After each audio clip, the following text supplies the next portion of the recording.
We finally had a good look at the gameplay of Doom Eternal. Sure, in a lot of ways it does just look like more Doom, but there are lots of new features on display too. Here's a closer look at some of the standout additions and changes. Most of the footage we've seen so far is on Earth in a futuristic city that's being transformed into a literal hellscape. The roads are paved with flesh and the buildings have teeth. We also saw the moon of Mars, Phobos, for the first time. My guess is that this takes place earlier in the game and will bridge the gap between Earth and Mars. They also showed concept art of what might be Doom's representation of heaven. They did it. They gave Doom Guy a sword.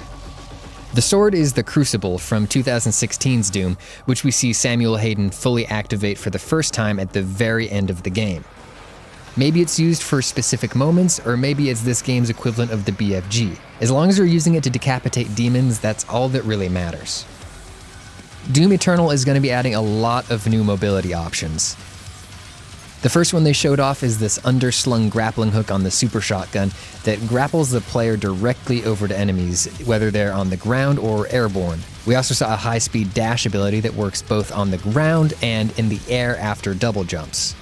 There are pipes around the environment that you can swing on, and certain walls can be scaled. In addition to helping you dodge enemy attacks, it feels like most of these new mobility features are focused on helping you close the distance between you and your enemies so that you're always in the middle of the action. There's new weapons. Some weapons are returning, some of them are being reworked, and some of them have tweaks to the optional variants and upgrade paths. The ballista looks like a reworked version of the Gauss cannon, and it looks like one of the biggest differences here is that you can actually move during the charge shots. The shotgun's attached grenade launcher now shoots a sticky grenade that has a delayed explosion. And weapon mods are back. In the demo, we see the player switch from the sticky grenade mod to a revolver shotgun mod that drastically changes the look of the weapon. The thrown grenades from the first game look like they've been replaced with this Predator-style shoulder launcher. We've seen it lob grenades, we've seen it shoot fire, and my guess is that there are other options too.